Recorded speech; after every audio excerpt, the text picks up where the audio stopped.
Dogs and horses, I feel like, are incredible gifts from God. You know, I mean, if I was traveling across country on foot, all alone, I'd probably get lonely. But I could see myself riding a horse across country and not getting lonely. I could see myself walking with my dog cross country and not getting lonely. You know, and why were dogs given this ability to be able to smell our emotions? Because they come out through our pores in hormones and they can tell how we're feeling. Why were they given that ability?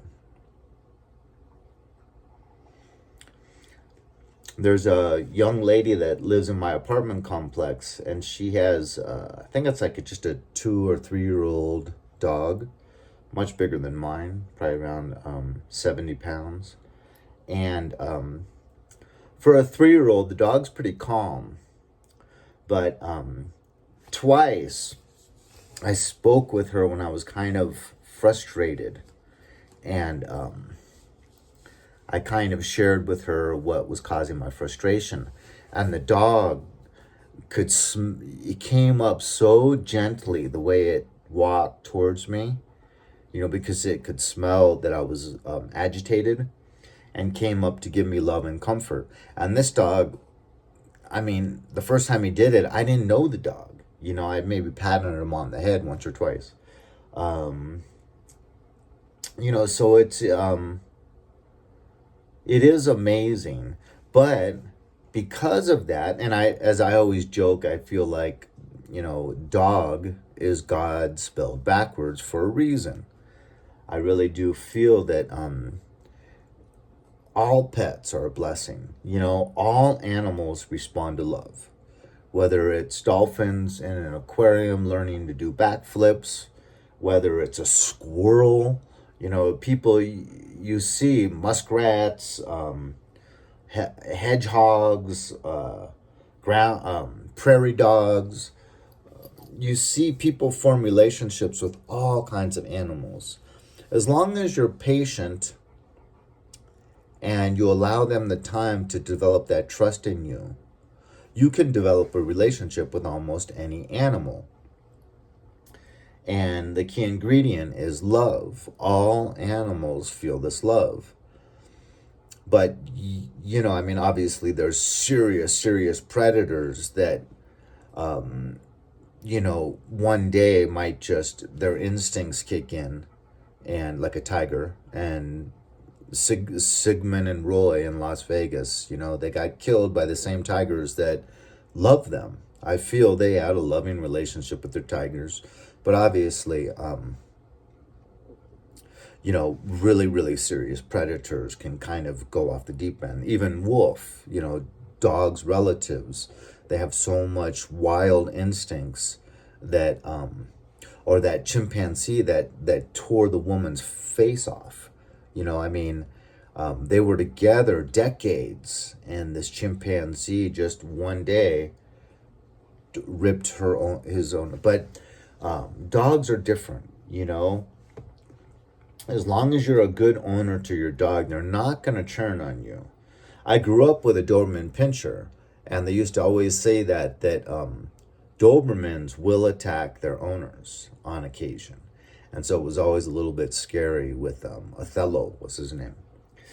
And he had to be put down because he ended up attacking so many different kids in the neighborhood. But that's a different story. But narcissists can't stand you having that loving, supportive relationship with a dog. Another part of it is prisoners, when they were given a dog to care for, their mental health skyrocketed. And it's because caring for a living entity and loving a living entity does wonders for your heart and your psychology. And so, it's not just them being there for you, It's also caring for a living thing also does wonders for us. So they know that you're in this reciprocal, loving relationship with your dog, and they can't stand it. So this is just something from my own personal experience that I picked up, because no matter what, my brother's family, so his wife and their two kids, said, you can never bring your dog here. And then my mom meets this new gentleman that's owned dogs his whole life. And all of a sudden he tells me, we have a no dog policy here. You can never, ever, I mean, this is like when I'm first meeting the guy, you can never, ever have your dog set foot in here. And if I find out that you went against that and you did that against me, there's going to be hell to pay. And then my mom, when he'd be at work, would invite me and my dog in. And it's like, it's like crazy making. The guy is like threatening to kill me if I let my dog in here. And then my own mother, his wife, is saying, oh, don't worry, bring the dog in, bring the dog in. So almost kind of indoctrinating disobedience and a lack of loyalty. Because obviously, being loyal to that individual, I would respect the rules of his house, right? The first time the guy ever went off on me, because they have a house down in Mexico too, on Rosarito Beach, I said, well, how about, I asked him if I could bring my dog, and he said no, and he got very adamant and everything. And yet they have these long brick stairs down to the beach from their patio. And halfway down, there's like a sun deck, nice big flat patio. And I was like, well, how about if I just bring my tent and I don't bring my dog in your house at all, and we set the tent up on that patio? And he interrupted me right there and just went off on me. I have said over and over, no dogs in the house. And I tried to say, I'm not saying a dog in the house. And he just yelled over me. And, that was in front of my children. And my mother was sitting there present, stayed completely mute. So, these individuals, they're so disrespectful, so immature. But no matter what, like they would say, it was hard for me with this working Bloodlines Australian Shepherd to get through the work week. Because I'd literally wake up at 4:30, I'd jog with them 5 miles, I'd play fetch for half an hour, I'd leave out all of these toys with hidden food in them. And then when I'd get home, I would usually devote an hour-long walk with then a dog park as well. And so whether it be my new stepfather or my brother having a get-together, it was usually Friday afternoons, and then they'd say 4 o'clock. And I'd say, well, I get home from work at like 3:45, How am I going to swing this? I got to walk my dog. And they would just say, oh, okay, well, you'll be 10 minutes late. It's like, well, after leaving my dog at home for 8 hours, he's a young dog, he's full of vim and vigor. He's working Bloodlines Australian Shepherd. I mean, they can literally run almost 8-10 hours a day. Both his parents are from a ranch in Missouri. So it was, it was like, and then that would cause me so much frustration, but then it was all for nothing usually, because my brother's wife, my sister-in-law, also worked in education, and so she would usually stay at work until 3:45 or 4. So how is the party going to start at 3:45? So it was just a scare tactic. Because then they'd call back and end up changing it to 5. They would constantly, for every get-together they would have, they'd usually change the time at least 4 different times. So like the last week or two leading up to the get-together, constantly changing the time. Even the days, constantly changing it. And that was just crazy making. My dad even coined that term when I was a kid, crazy making. That's what narcissists love to do. They love to just try to get under your skin and just constantly push buttons and so on and so forth. But, you know, it was really strange how much.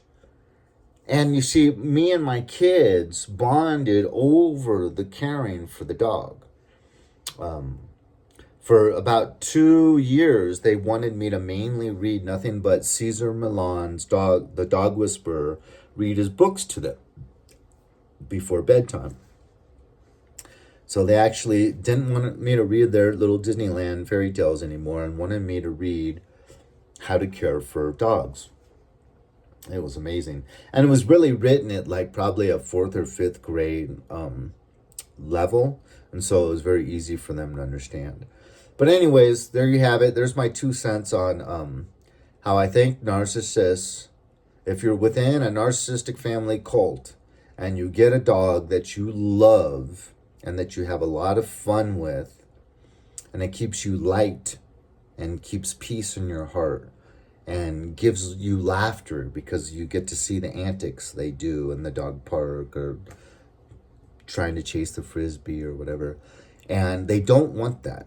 They want you to stay miserable. They don't want anything positive. They don't want any love because they know that your heart can genuinely love, whereas theirs can't.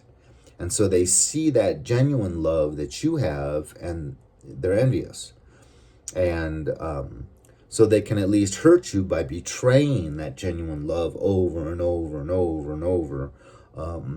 But when they see you have genuine love with this dog, this animal, there's really nothing they can do about it. Unless they say you can never bring the dog here and they try to have parties at their house all the time. It's funny how these people, it's like they always say they want something, but then when you give it to them, they're not happy. Like my sister-in-law would always, you know, put me down, call me a freeloader and stuff, insinuate that I would go over their house all the time and eat their good food and enjoy their nice atmosphere in their beautiful house right by the beach. But I'm just a freeloader because I'm never inviting them over. So it's like, fine. You know, I started inviting them over for different get-togethers. And they would just look at everything on the wall and criticize everything, you know?